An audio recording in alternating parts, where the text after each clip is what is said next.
Сәлем достар, бүгін біз сіздермен бірге үй жағдайында дәмді қытырлақ вафли дайындаймыз. Бұл вафли өте қытырлақ, дәмді болып шығатынына мен сіздерге 100% кепілдік беремін. Видеоны соңына дейін қарап, менімен бірге дайындаңыздар.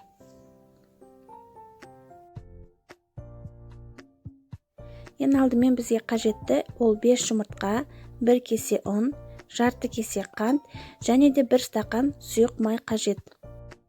Ең алдымен біз 5 жұмыртқамызды ыдысқа жарып алатын боламыз.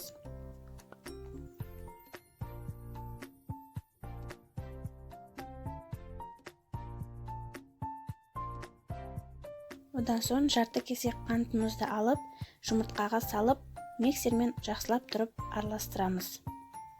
Шамамен 1-2 минуттай.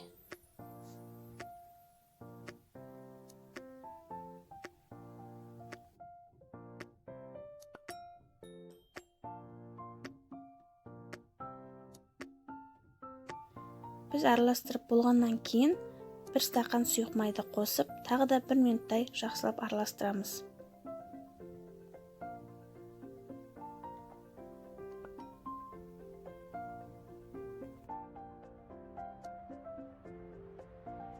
Барлығын араластырып болғаннан кейін ұнды салатын боламыз. Ұнның бәрін салмай 2-3 бөлікке салып араластырамыз.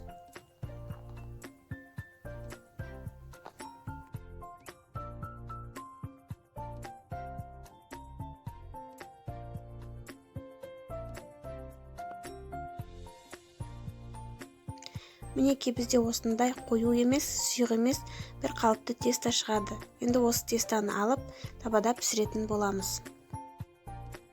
Арнайы вафли пісіретін табамызды алып, оған тестаны салып, ақырындап вафли пісіреміз. Шамамен 1-1,5 ас қасықтай салып отыра пісіреміз. Мінекей біздің алғашқы вафлиміз дайын болды. Оны алып, арнайы формада ораймыз. Қолмен орасаңыздар да болады. Мінекей осылай ораймыз. Келесі вафлиларды да дәл осылай пісіріп орайтын боламыз. Дәл осылай келесі вафлиларды да пісіре береміз. Мінекей біздің екінші вафлиміз да дайын болды.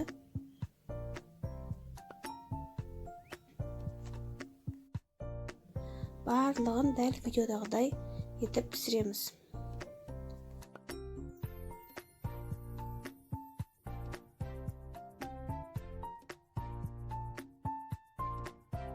Мінекей біздің қытырлақ вафлилеріміз дайын. Каналға тіркеліп лайк баса кетіңіздер.